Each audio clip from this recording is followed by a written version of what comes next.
तो Elon Musk ने अभी कुछ ऐसा किया जो कि पूरी इंसानी तारीख में अभी तक किसी ने नहीं किया। तुम सोच रहे होगे कि वो शायद ज़्यादा अमीर बन गया होगा, बट ऐसा नहीं है। वो सिर्फ अमीर नहीं बना, बल्कि फोर्ब्स ने इस चीज़ को कंफर्म किया कि 12 जून 2026 को इलॉन मस्क इंसानी तारीख का पहला ट्रिलियनर बन चुका है। अब तुमने अभी तक इलॉन मस्क के बारे में जो भी सुना है उसे भूल जाओ, बिकॉज मैंने महीनों इलॉन मस्क की लाइफ को स्टडी किया और उसके बाद मैंने एक पैटर्न को आइडेंटिफाई किया जो कि इलॉन मस्क की इस कामयाबी के पीछे है। सो इस वीडियो को एंड तक लाजमी देखना, क्योंकि इस वीडियो का जो आखिरी पार्ट है वो तुम्हारे लिए सबसे ज़रूरी है।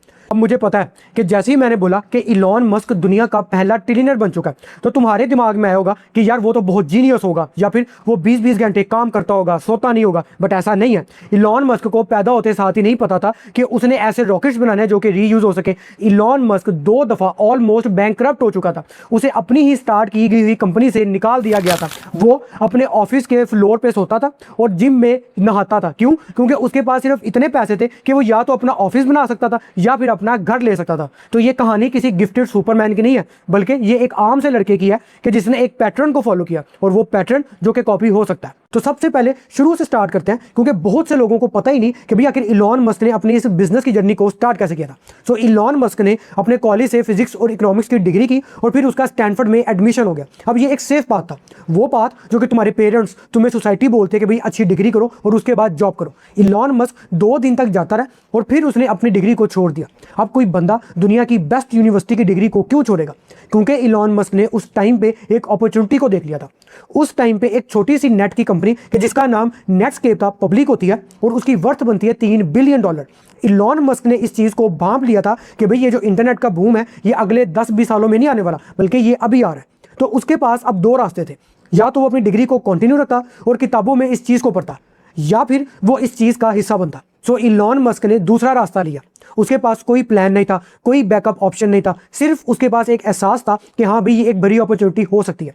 उसका 2 दिन में ये लिया गया फैसला, बगैर किसी प्लान के, किसी बैकअप के, किसी सेफ्टी नेट के, उसकी ज़िंदगी में स्टार्टिंग पॉइंट था, ना कि ये $1 ट्रिलियन या फिर कोई बड़ा बिजनेस आइडिया। सिर्फ एक 24 साल का लड़का कि जो कि ऐसी चीज़ में कूद गया जो कि उसे लगता था कि फ्यूचर में जाके ये एक काफ़ी ह्यूज बन जाएगी। और वो सिर्फ यहाँ पे नहीं रुका, बल्कि अपनी सारी जिंदगी वो इन्हीं चीज़ों को बार बार रिपीट करता रहा। सो पहली चीज़ है, he never kept his winning but put them back on table. So 27 की एज में इलॉन मस्क ने अपनी पहली कंपनी को सेल किया $300 मिलियन का, जिसमें से इलॉन को मिले $22 मिलियन। अब अगर इलॉन की जगह पे तुम होते तो तुम या तो कोई घर खरीद लेते या फिर किसी प्रॉपर्टी में इन्वेस्ट कर देते। बट इलॉन ने बिल्कुल इसका ऑपोजिट किया। उसने अपने सारे पैसे को एक नई और रिस्की कंपनी में इन्वेस्ट कर दिया, वो कंपनी जो कि फेल भी हो सकती थी। और वही कंपनी बाद में जाके बनी पेपॉल। कुछ सालों बाद इलॉन मस्क ने पेपॉल को भी सेल कर दिया $175 मिलियन का, और उसने दोबारा वही काम किया। उसने अपने सारे पैसे को 2 नई कंपनियों में इन्वेस्ट कर दिया, टेस्ला और स्पेसएक्स। तो आसान लफ्जों में कि इलॉन मस्क कभी भी एक कामयाबी पे नहीं रुका, बल्कि उसने अपनी उस कामयाबी को यूज किया एज अ फ्यूल एक और भरी और नई चीज को स्टार्ट करने के लिए। दूसरी चीज है, he jumped into ideas before anyone thought it will work. So 90s के अंदर लोगों को ऑनलाइन अपने पैसे भेजने पे ट्रस्ट नहीं था, बट फिर भी इलॉन मस्क ने एक ऑनलाइन पेमेंट कंपनी को स्टार्ट किया। सालों बाद लोगों को ये इलेक्ट्रिक गाड़ियां मजाक लगती थी, उन्हें लगता था कि भाई कोई भी ये इलेक्ट्रिक गाड़ियों को नहीं खरीदेगा। बट फिर भी इलॉन मस्क ने टेस्ला को स्टार्ट किया। फिर इलॉन मस्क ने कहा कि मैं ऐसा रॉकेट बनाऊंगा जो कि दोबारा लैंड होगा और रीयूज होगा। सब ने उसे बोला कि भाई ये करना जो है वो इम्पॉसिबल है, बट फिर भी उसने स्पेसएक्स को स्टार्ट किया।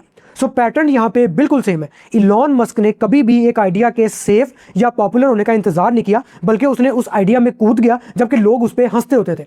और जब तक लोगों को उस चीज़ के कामयाब होने का एतबार होता था, इलॉन मस्क उनसे सालों आगे निकल गया होता था। अब इस तीसरी चीज़ को पूरे ध्यान से सुनना। सो 2008 में इलॉन मस्क कंप्लीटली ब्रोक होने वाला था। उसकी दोनों कंपनीज टेस्ला और स्पेसएक्स एक ही टाइम पे फेल होने वाली थी। इलॉन मस्क के पास अपना जितना भी पैसा था वो दोनों कंपनियों में डाल चुका था। इलॉन मस्क के दोस्त उसे मशवरा दे रहे थे कि भाई तू एक कंपनी रख ले और दूसरी को जाने दे, क्योंकि दोनों को बचाते बचाते काफ़ी रिस्की काम है और यही एक स्मार्ट अप्रोच है। बट इलॉन मस्क ने इंतजार कर दिया। उसके पास जो भी आखिरी पैसा बच गया था उसने वो टेस्ला में डाल दिया, और कंपनी के बंद होने से चंद दिनों पहले इलॉन मस्क को एक कॉन्ट्रैक्ट मिल जाता है। यही सेम काम उसके साथ स्पेसएक्स में भी हुआ कि जहां पे उसके 3 रॉकेट जो लॉन्चेस थे वो एक के बाद एक फेल होते गए, बट चौथा लॉन्च उसका कामयाब हो गया। और इससे पहले कि कंपनी बिल्कुल शट डाउन हो जाती, नासा ने उसे एक $1.6 बिलियन का कॉन्ट्रैक्ट दे दिया। दो कंपनीज, दोनों ही एक टाइम पे फेल होने वाली थी और दोनों को ही उसने बचा लिया। कैसे? क्योंकि उसने सेफ खेलने से इनकार कर दिया था। सो जैसा कि मैंने कहा था, वीडियो का वो हिस्सा जो कि तुम्हारे लिए सबसे जरूरी है। सो तुम्हारे पास लाखों डॉलर्स नहीं है एक बिजनेस को स्टार्ट करने के लिए, एंड इट्स कंप्लीटली फाइन, क्योंकि इस वीडियो का लेसन कभी भी पैसे के बारे में नहीं है, बल्कि ये पैटर्न के बारे में है, उस पैटर्न के पीछे छुपे एक्शन प्लान के बारे में। इलॉन मस्क ने कभी भी किसी परफेक्ट प्लान या मूवमेंट का इंतजार नहीं किया, बल्कि उसे जब एक अपॉर्चुनिटी दिखी वो उसमें कूद गया, क्योंकि एक्शन हमेशा परफेक्शन से ज्यादा मैटर करता है। सो तुमने अब इन चीजों को फॉलो करना है। नंबर 1, री इन्वेस्ट योर फर्स्ट इनकम। तो अपनी पहली ये साइड हसल या स्किल से तुम जो भी पैसे कमाओगे उसको तुम दोबारा इन्वेस्ट करोगे खुद को लेवल अप करने के लिए। तुम कोई कोर्स ले सकते हो, अच्छे टूल्स ले सकते हो, या किसी नए बिजनेस आइडिया में इन्वेस्ट कर सकते हो। दूसरा, find your next escape movement. तो अपने इर्द गिर्द नजर रखो कि कब कौन सी चीज बूम करने वाली है। वो कोई स्किल है, वो कोई प्लेटफॉर्म है, या वो कोई नीश है। और जब लोग अभी उसके बारे में फैसला कर रहे हैं, उसके बारे में बात कर रहे हैं, तुम उस चीज में घुस जाओ। तीसरा, never wait for your safe part to finish before switch. So तुम्हें इलॉन मस्क की तरह अपनी डिग्री या जॉब छोड़ने की जरूरत नहीं है। तुम क्या करोगे, अपनी डिग्री जॉब के साथ साथ एक नई साइड हसल या एक नई स्किल को शुरू करो। तुमने बस अपनी डिग्री या जॉब को बहाना नहीं बनाया किसी नई चीज को ट्राई ना करने का। चौथा, रन मोर देन वन बेट। सो कभी भी तुम अपना सारा कुछ एक आइडिया पे मत लगाओ, बल्कि तुम एक ही टाइम पे दो छोटी चीजों को ट्राई करो।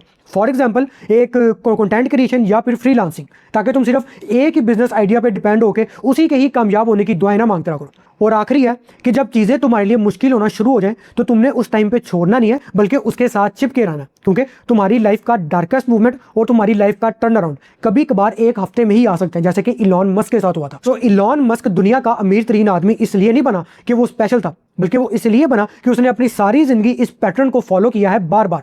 सो तुम्हें किसी बिजनेस को स्टार्ट करने के लिए पैसे की जरूरत नहीं है, बल्कि एक पैटर्न की, एक एक्शन प्लान की जरूरत है। वो एक्शन प्लान अब तुम्हें पता है। सवाल अब ये है कि क्या तुम इसे यूज करते हुए अब स्टार्ट करते हो अपने लिए और उन लोगों के लिए जो कि तुम पे डिपेंडेंट है, तुम्हारी फैमिली। अब अगर तुम एक ऐसे बंदे हो कि जिसे नहीं पता कि एज अ बिगिनर कौन से ऑनलाइन बिजनेस उसके लिए बेस्ट है और किन बिजनेसेस से उसने दूर रहना है, तो फिर इस वीडियो को देखो।